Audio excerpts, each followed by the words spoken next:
Di Markus pasal 9 ayat 20, saya berikan judul membungkam keraguan sendiri. Musuh terbesar orang percaya itu ternyata bukan setan, tapi keraguannya sendiri.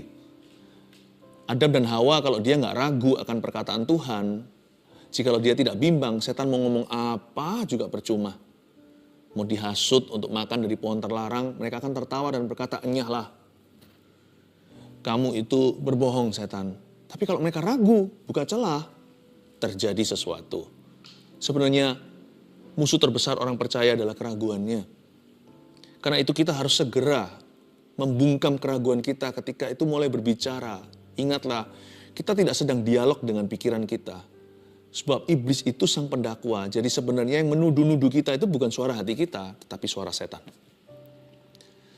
Kita akan pelajari ada satu kasus di dalam kitab Injil yang kita baca ini, yaitu kasus Yesus mengusir roh dari seorang anak yang bisu, ini roh jahat. Dan kita akan melihat bagaimana roh jahat itu bekerja, dan kita juga akan melihat bagaimana roh Allah bekerja. Roh Tuhan selalu bekerja lewat iman kita, karena hubungan kita dengan Tuhan itu hubungan percaya, karena Tuhan itu tidak terlihat. Karena itu, iman timbul dari pendengaran. Siapa yang kau dengarkan? Kita dengarkan pikiran sendiri, kita dengarkan apa kata dunia, opini manusia, atau kita dengarkan janji-janji Tuhan. Langsung ke ayat 20, saya bacakan. Lalu mereka membawanya kepadanya. Waktu roh itu melihat Yesus, anak itu segera digoncang-goncangnya. Dan anak itu terpelanting ke tanah dan terguling-guling sedang mulutnya berbusa. Ngeri ya. Lalu Yesus bertanya kepada ayah anak itu, sudah berapa lama ia mengalami ini? Jawabnya, sejak masa kecilnya. Dan seringkali roh itu menyeretnya ke dalam api ataupun ke dalam air untuk membinasakannya. Sebab itu jika engkau dapat berbuat sesuatu, tolonglah kami dan kasihanilah kami. Jawab Yesus, katamu, jika engkau dapat, tidak ada yang mustahil bagi orang yang percaya. Segera ayah anak itu berteriak, aku percaya, tolonglah aku yang tidak percaya ini. Ketika Yesus melihat orang banyak makin datang berkerumun, ia menegur roh jahat itu dengan keras, katanya, hai kau roh yang menyebabkan orang menjadi bisu dan tuli. Aku memerintahkan kau, keluarlah daripada anak ini dan janganlah memasukinya lagi. Lalu keluarlah roh itu sambil berteriak dan menggoncang-goncang anak itu dengan hebatnya. Anak itu kelihatannya seperti orang mati, sehingga banyak orang yang berkata, ia sudah mati. Tetapi Yesus memegang tangan anak itu dan membangunkannya. Lalu ia bangkit sendiri. Ketika Yesus sudah di rumah dan murid-muridnya sendirian dengan dia, bertanyalah mereka, mengapa kami tidak dapat mengusir roh itu? Jawab Yesus kepada mereka, jenis ini tidak dapat diusir kecuali dengan berdoa. Membungkam keraguan sendiri. Ayat 20, lalu mereka membawanya kepadanya. Waktu roh itu melihat Yesus, anak itu segera digoncang-goncangnya. Apa alasan setan berbuat demikian? Ya, memang anak ini dari waktu ke waktu kumat-kumatan, tapi kali ini tidak tergantung waktunya setan. Tapi ketika setan melihat Tuhan, langsung anak itu terpelanting dan digoncang-goncangnya. Sebenarnya ada penjelasan. Saya percaya setan itu panik waktu lihat Yesus. Dia ketakutan, aduh. Mungkin dalam hati mereka ya, mereka berbicara satu dengan yang lainnya dalam diri anak kecil ini yang dirasuki. Wah, mati kita, mati kita. Masa kita akan dilempar ke lautan api sebelum penghakiman tinggi. Tapi ada alasan lain lagi, tahu nggak? Mengapa mereka menggoncang-goncangnya? Setan itu kan suka show off. Mereka mencoba to make a show dengan tujuan untuk menggertak Yesus. Karena kebetulan saat itu yang jadi hamba Tuhan bukan pendeta siapa, tapi anak Allah. Anak Allah lah, gembala Israel yang diutus pada domba-domba tersesat dari kaum Israel. Setan-setan ini sebagai langkah terakhir desperado putus asa, mereka gertak. Tahukah Anda kalau anjing itu menggerang, lalu dia menggigit, menggonggong, kemungkinan bukan hanya karena anjing itu anjing ganas atau anjing galak, tapi bisa jadi anjing itu ketakutan. Waktu setan takut, ngeri lihat Yesus, mereka panik, tapi mereka juga mencoba untuk menggertak. Siapa tahu Yesus takut. Siapa tahu Yesus itu terintimidasi. Tapi mereka tahu bahwa Yesus tidak akan atau tidak mungkin terintimidasi. Jadi mereka mencoba mengintimidasi papanya. Kalau kita lihat kondisi dan keadaan kita, kan kita ragu. Mana mungkin bisa? Ini kasus hopeless ini tidak ada harapan. Doakan orang sakit itu mending merem ya menurut saya. Kalau kita lihat apalagi penyakitnya nampak, rasanya mustahil. Seluruh otot sendi kita berseru dan berteriak, mustahil lah. Apalagi kalau sudah dipasang selang, sudah infus-infusnya, kalau sudah ada kantong untuk kantong darah atau kantong apa itu yang ada di luar badannya. Kalau kita melihat tumornya sudah nampak begitu mengerikan, rasanya sudah nggak mungkin disembuhkan, nggak bisa.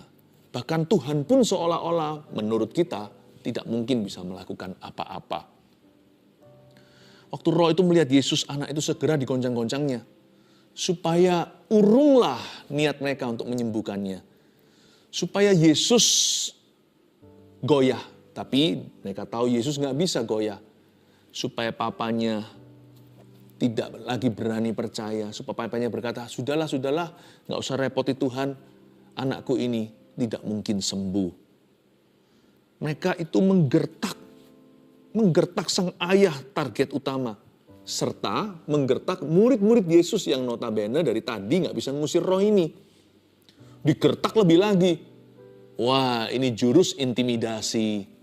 Tahukah bahwa senjata terkuat, salah satu senjata mutakhirnya setan, bahkan senjata rahasianya, secret weaponnya apa? Benih-benih keraguan. Kebimbangan itu adalah senjata pilihan iblis dan kawan-kawan. Sebab kalau kita ragu, kita tidak mungkin percaya dan membuka diri pada kuasa Allah. Kalau kita bimbang, kita akan tenggelam seperti Petrus yang jalan di atas air itu padahal Yesus ada di depannya. Ketika kita tidak percaya, maka urapan Allah tidak bisa diaktifasi di dalam diri kita karena Tuhan tidak pernah memaksa. Tuhan bekerja berdasarkan percaya kita. Berkali-kali ketika kesembuhan terjadi di kitab Injil, ujungnya selalu ada summary atau rangkuman dari Yesus. Yesus berkata, hai ibu, terjadilah sesuai dengan imanmu. Setan tahu, iman itu jalan masuk kasih karunia. Di kitab Roma pasal 5 juga dikatakan faith, iman. Iman itulah jalan masuk, entry point-nya kuasa. Bahkan di Ibrani 11, Hall of Faith itu pahlawan-pahlawan iman. Dikatakan bahwa iman adalah dasar dari segala sesuatu yang kita harapkan dan bukti dari segala sesuatu yang belum kita lihat. Iman itu bukti segala sesuatu yang gak kelihatan. Dalam kerajaan Tuhan kita harus percaya dulu, baru mengalami sesuatu. Bukan wait and see, terjadi dulu, gua baru percaya. Nggak begitu caranya. Bahkan kita diselamatkan pun karena percaya. Kita dibenarkan karena iman. Jadi setan tahu bahwa iman itu berbahaya buat kerajaannya. Iman itu dangerous. Karena ketika kita beriman, kita akan runtuhkan dan hancurkan perbuatan iblis dalam hidup kita. Orang beriman itu bisa lepas dari ikatan. Orang beriman itu bisa waras dari gila. Orang beriman sama Tuhan itu bisa mengalami transformasi kehidupan. Dari hidup lama, punya hidup yang baru yang sama sekali berbeda. Orang beriman itu bisa membangkitkan orang mati kalau dia beriman kepada Tuhan. Orang beriman itu bisa menyembuhkan. Setan tahu semuanya itu. Dan dia panik setengah mati. Dia gertak, Yesus gak bisa. Dia gertak papanya anak ini. Dia gertak keluarganya. Dia gertak seluruh murid-murid Yesus yang sudah dari tadi mengalami keraguan.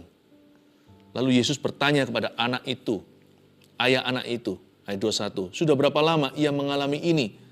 Jawabnya, sejak masa kecilnya. Ayat 21, bukan berarti Yesus gak maha tahu. Berkali-kali ada banyak insiden di dalam kitab Injil.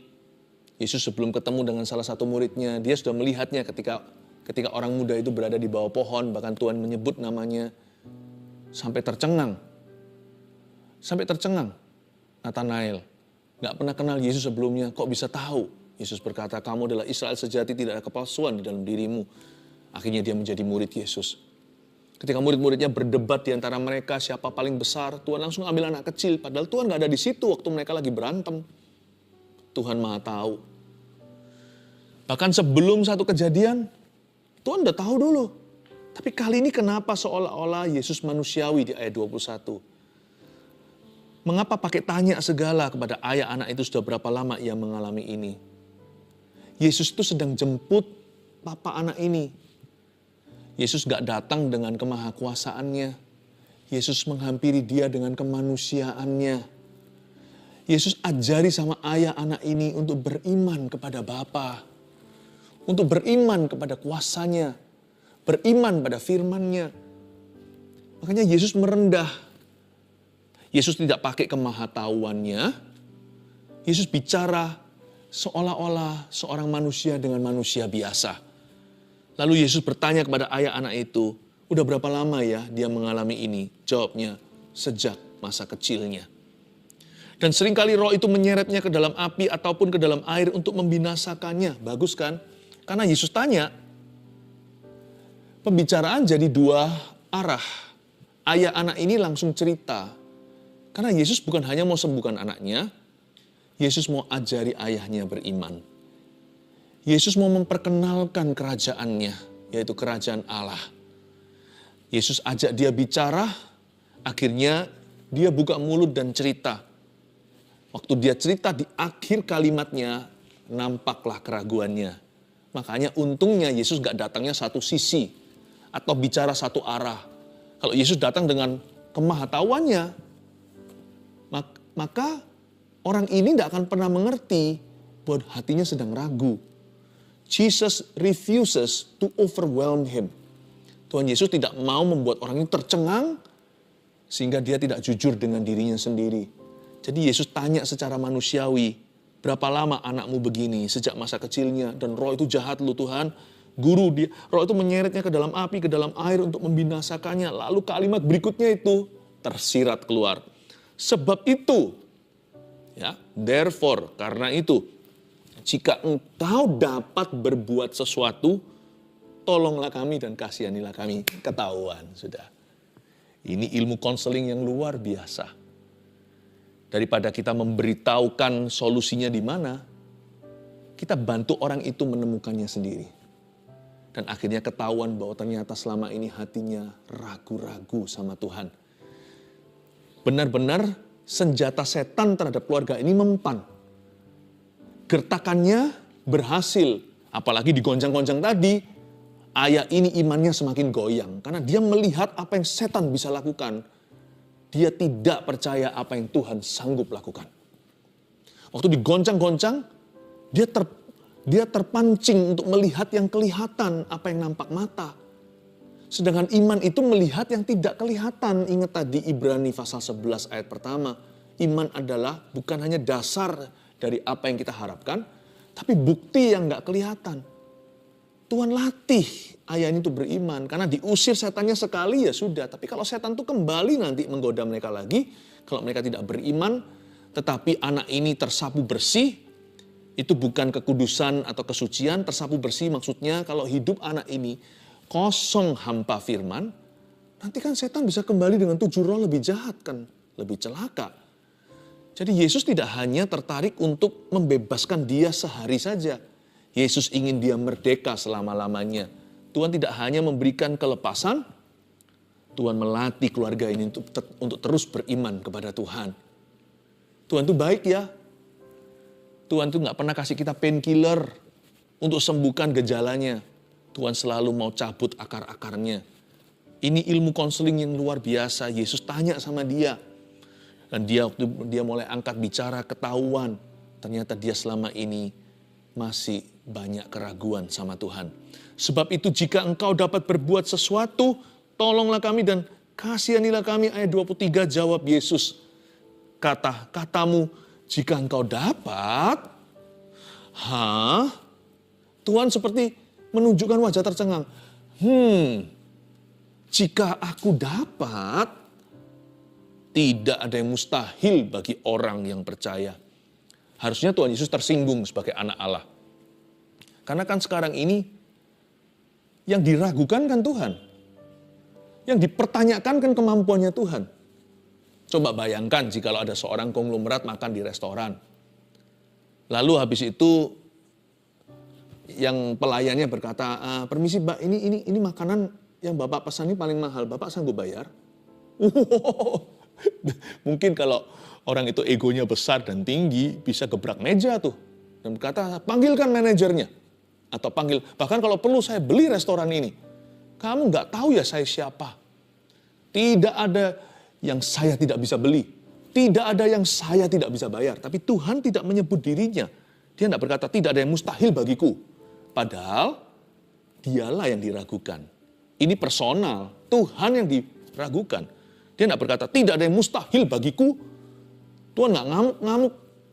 Lalu Tuhan Yesus hengkang dari situ dan berkata, tersinggung aku. Tidak ada yang mustahil bagi saya. Enggak. It's all about that man and his family. Kalau Tuhan melayani itu semua tentang orang yang dia layani, bukan tentang dirinya. Tentang ayah anak ini, tentang ibunya, tentang keluarganya.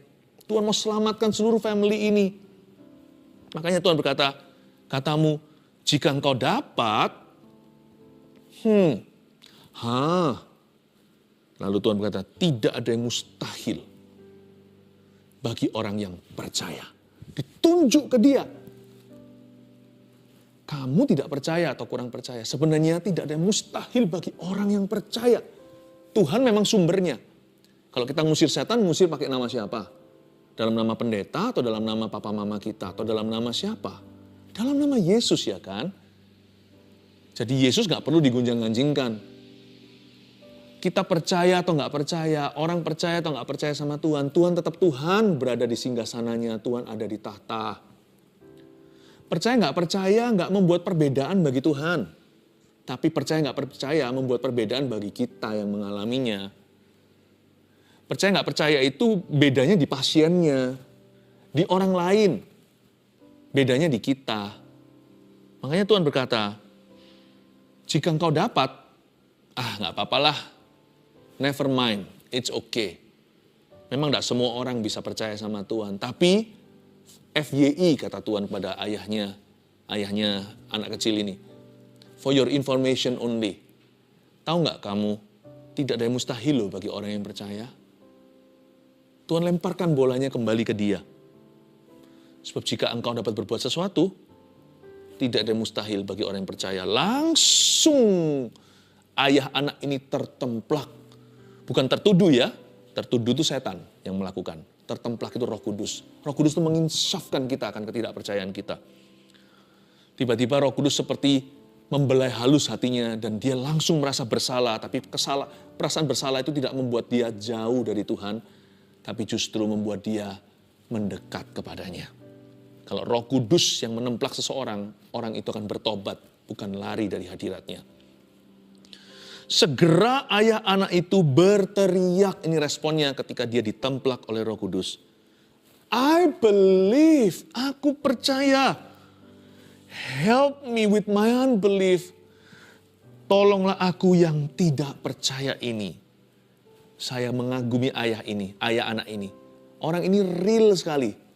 Ini bukan orang yang lip service atau hanyalah manis bibirnya.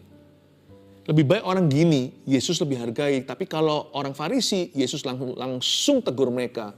Karena mereka munafik.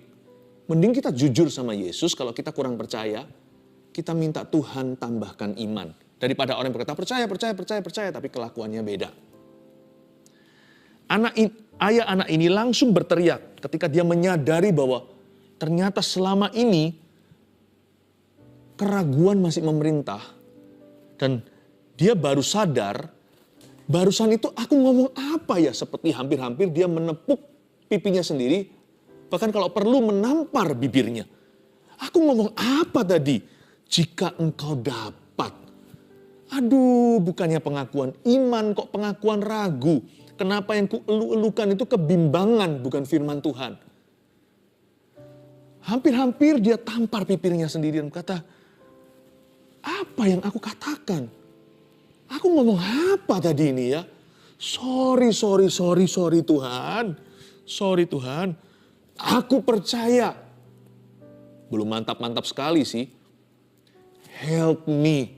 Tolonglah aku yang tidak percaya ini. Ini yang perlu kita lakukan. Kita nggak perlu punya iman segede gunung. Biji sesawi aja jadi. Tapi waktu kita merasakan keraguan atau mulai mencetuskan kebimbangan-kebimbangan bukan firman Tuhan, waktu kita menyadarinya, cepat bungkam dirimu sendiri. If you've got nothing to say, no faith to confess, say nothing. Kalau kita nggak tahu mau ngomong apa, lebih baik jangan ngomong apa-apa. Nanti kita ngawur ngomongnya, malah ditangkap sama roh jahat. Jangan sampai kita meracuni diri sendiri. Banyak orang mengeluh, menggerutu, mati sendiri di padang gurun. Bukan Tuhan yang bunuh, tapi kalimat dan kata ragu yang membunuhnya. Tahu nggak kata-kata kita bisa membunuh orang lain? Bukan fisik maksud saya, membunuh roh mereka, membunuh hati mereka, membunuh semangat, mematahkannya. Kalau kita nggak tahu mau ngomong apa, jangan ngomong apa-apa deh. Kalau nggak ada iman yang bisa kita akui, lebih baik kita berdiamlah. Dan ketahuilah bahwa aku adalah Tuhan. Mendingan berdiam diri di hadirat Tuhan sampai iman tumbuh. Kebanyakan orang itu tanpa sadari kita ini kebanyakan berbicara. Tapi yang kita ucapkan itu semua yang pesimis dan negatif. Lebih baik nggak ngomong apa-apa. Lebih baik nggak menabur daripada menabur yang salah. Nanti soalnya harus mencabut semua taburan itu. Mendingan saya nggak nabur. Kalau kita memang harus menabur sesuatu dengan kata dan kalimat. Taburlah firman, taburlah iman. Akuilah imanmu di hadapan Tuhan. Tapi saya nggak tahu, saya nggak pintar ngomong. Kan ada banyak lagu-lagu yang barusan kita nyanyikan tadi ini sebelum firman juga semua lagu iman, lagu firman. Aku percaya, Tuhanku ajaib, Tuhanku dahsyat. Semua lagu-lagu itu, lagu-lagu gereja, lagu-lagu pujian kan memang digubah, ditulis untuk membawa kita ke hadirat Allah. Dan untuk membawa hadirat Tuhan ke dalam hati kita. Kalau kita nggak tahu mau ngomong apa, nyanyi. Tapi Pastor Philip saya nggak kepingin nyanyi. Nggak pingin, akuilah firman. Karena itu lebih berguna daripada kita tidak berbuat apa-apa. Segera ayah itu berteriak, aku percaya, tolonglah aku yang tidak percaya. Ketika Yesus melihat orang banyak, makin banyak berkerumun. Berbondong-bondong datang, pastilah. Ada anak muda yang dibanting-banting ke tanah kayak gitu, terpelanting berbusa-busa. Masa orang-orang di jalanan nggak akan datang, lihat ada apa. Itu kalau ada mobil bisa macet itu. Ketika Yesus melihat orang banyak makin datang berkerumun, ia menegur roh jahat itu dengan keras. Katanya, berhenti di sana. Kenapa Yesus waktu lihat orang banyak langsung cepet-cepet aja beresin setan ini? Karena gini ya, faith is personal, iman itu personal. Nggak usah asyiknya rame-rame atau nggak usah perlu, ayo jadi tontonan, lain cerita, lain hari jadi kesaksian. Iman itu nggak bisa tiru-tiru, nggak bisa ajak-ajak. Kita hanya bisa beritakan, saya ini penabur, saya menabur Injil dan menabur firman. Keluarga Saat Teduh ada 4 macam tipe tanah. Semoga Anda adalah tanah yang subur, bukan yang berbatu-batu atau bersemak duri. Kita nggak bisa ajak-ajak, kita hanya bisa saksikan. Iman itu personal, iman itu pilihan masing-masing. Dan orang ini, waktu dia percaya pada Tuhan, udah selesai, kelar. Orang-orang banyak tidak menambahkan apa-apa. Jadi Tuhan segera menegur roh-roh jahat itu. Tapi ini juga sebuah pelajaran bagi kita, bahwa kita perlu berbicara tegas pada situasi kita dengan iman. Maka Tuhan berkata begini dengan keras, katanya, lihat perkataan Tuhan. Hai kau roh yang menyebabkan orang menjadi bisu dan tuli, aku memerintahkan engkau. Jangan diajak dialog keraguanmu atau kebimbanganmu. Setan jangan diajak bicara. Hasutan-hasutan itu jangan coba untuk dilawan dengan pikiran positif. Langsung aja perintahkan tengging dalam nama Yesus. Pikiran-pikiran buruk, pikiran-pikiran jahat, pikiran-pikiran berzina, pikiran-pikiran meninggalkan Tuhan, enyah dalam nama Yesus. Dan kalau kita mau tengking itu, lakukan dengan caranya Yesus. Selalu di backup dengan firman. Ada tertulis, manusia hidup bukan dari roti saja, tapi dari setiap firman yang keluar dari mulut Allah. Ada tertulis, jangan mencobai Tuhan Allahmu. Ada tertulis, sembahlah Tuhan dan Dia saja. Makanya itu pentingnya kita tuh isi diri dengan peluru firman itu pada waktu nanti kita perlu menggunakan pedang kita, ada peluru waktu kita memakai senjata iman. Hai kau roh yang menyebabkan orang itu bisu dan tuli, aku memerintahkan engkau, I command you. Keluarlah dari anak ini dan jangan memasukinya lagi. Please speak to your circumstances with the authority of the word. Bicara kepada keadaanmu dengan otoritas Tuhan. Kadang-kadang kalau saya nggak bisa memuji, saya juga alami berat gitu, misalnya dalam tekanan. Apakah kami nggak punya masalah? Punya, cuman kami tidak memberhalakan masalah kami, itu aja bedanya. Kami menaruh masalah orang-orang yang kami layani, termasuk keluarga Saat Teduh itu setara bahkan lebih prioritas daripada masalah pribadi kami sendiri. Tapi waktu saya sendiri secara pribadi, saya rasa seperti, berat sekali. Nggak kuat. Tuhan sudah melatih saya, puluhan tahun sudah, untuk berkata, hai jiwaku, pujilah Tuhan. Saya perintahkan jiwa saya sendiri. Sekalipun saya bukan bicara ke setan, saya juga bisa bicara kepada roh saya sendiri. Saya juga bisa bicara kepada badan tubuh saya. Seperti orang kalau bangun tidur, harus bangun kerja, padahal maunya tidur sampai siang. Kita bisa perintahkan kan, ayo bangun sekarang, nanti telat. Kita bisa perintahkan pada diri kita sendiri. Pujilah Tuhan, tenang teduh. Semua akan indah pada waktunya. Lalu keluarlah roh itu sambil berteriak dan menggoncang-goncang anak itu dengan hebatnya. Anak itu kelihatannya seperti orang mati sehingga orang banyak berkata ia sudah mati. Tapi Yesus memegang tangan anak itu dan membangunkannya. Lalu ia bangkit sendiri. Luar biasa ya. Untung nggak ngikuti nggak ngikuti dengan popular opinion atau opini yang populer saat itu. Karena kalau iya anak ini bisa-bisa dikubur, tapi Yesus berkata anak ini nggak mati. Meskipun dia kelihatan mati dan kalian bilang dia sudah mati. Percayalah kepada Tuhan dengan segenap hatimu. Dan jangan bersandar kepada pengertianmu sendiri termasuk penglihatan jasmanimu. Dan jangan percaya kepada apa yang nampak saja. Bersandarlah kepada Tuhan. Di sini ada perbedaan. Anak itu kelihatan mati, semua orang berkata, dia sudah mati. Tapi Tuhan berkata, no. Dan waktu Yesus memegang tangan anak itu dan membangunkannya, ia bangkit sendiri, lihat itu. Dia bangkit sendiri, gak perlu dibantu. Ketika Yesus sendiri di rumah, dan murid-muridnya dengan dia bertanyalah mereka mengapa kami nggak bisa mengusir roh jahat ini. Jawab Yesus pada mereka, baca ini. Jenis ini nggak dapat diusir kecuali dengan berdoa. Ini bukan berarti tadi kan juga berdoa waktu murid-murid mengusir tapi nggak bisa di ayat-ayat sebelumnya itu, sebelum ayat 20 tadi yang kita baca. Iya, tapi ini bukan bicara tentang doa di lokasi. Ayo saya doakan kamu, saya tangking setan di dalam dirimu. Bukan. Atau mari saya doakan supaya Tuhan sembuhkan. Bukan doa on the spot. Doa ketika diperlukan. Ini hidup doa. Di ayat yang lain, maksudnya di Injil, bukan hanya di kitab Markus. Di Injil yang lain ditulis jenis ini gak bisa diusir kecuali berdoa, ditambahkan dan berpuasa. Itu bicara tentang kehidupan doa. Sehingga ketika doa diperlukan, kita sudah gak perlu cari urapan. Kita sudah diurapi. Murid-murid itu kayaknya bolong-bolong sih doanya. Mereka sih sering kali tidur ya. Kalau kita lihat di Getsemani, Yesus itu doa, mereka tidak terjaga. 3 poin ya saya kasih seperti biasanya. Membungkam keraguan sendiri 1. Pelajaran apa? Review hari ini. Ini rangkumannya. Kita telah pelajari nomor 1, setan selalu gertak orang percaya. Jadi jangan kaget. Apa yang setan lakukan itu menjadi-jadi. Justru ketika kita itu hampir menang itu biasanya semakin menjadi-jadi. Karena ketika anjing makin takut, dia makin menggonggongnya lebih keras. Dia makin menggerang dan siap untuk menggigit. Tapi percayalah bahwa Tuhan sudah menang. Dan dia terlebih besar di dalam dirimu dan di dalam diriku.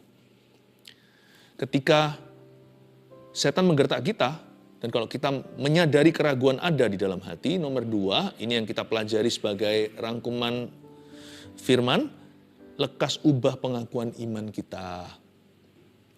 Kalau kita sadar, oh iya ya, kenapa aku kok timpang lebih condong ke ragu daripada beriman, lekas ubah pengakuan iman kita. Iman itu bukan perasaan, aku perlu beriman sama Tuhan. Iman itu pengakuan. Nggak percaya, coba kita ragu terus, mulut kita mengucapkan keluhan, lama-lama susah beriman. Tapi kalau kita mengakui firman terus, mudah beriman. Iman hanya bisa bertambah bukan berkurang ketika mulut kita penuh dengan pengakuan firman. Makanya ada yang namanya the confession of faith, pengakuan iman. Itu penting sekali, iman itu bukan perasaan. Iman itu pertama-tama pengakuan iman kita pada Tuhan. Yang ketiga, iman bertambah dalam hidup doa. Ada orang tanya sama saya, Pastor Philip, kok imannya kuat ya? Apa rahasianya? Sebenarnya saya punya iman gak kuat. Iman saya juga sama, pas-pasan. Hidup doa saya yang kuat. Jadi iman saya, gravitasinya hanya bisa ke atas. Hanya satu jalan, yaitu bertambah. Yaitu bertumbuh. Iman saya gak kuat. Sama kita semua. Hidup doa saya yang kuat. Makanya iman saya semakin kuat. Mau iman lemah gampang. Malaslah berdoa. Jauhi hadirat Allah. Hindari firman. Cepat lambat. Kembali back to yourself. Menjadi manusia berdosa yang tak berdaya dengan keadaan dan situasinya. 3 hal ini, pelajaran hari ini, membungkam keraguan sendiri. 1, setan selalu gertak orang percaya. 2, lekas ubah pengakuan iman kita. 3, iman bertambah dalam hidup doa. Haleluya.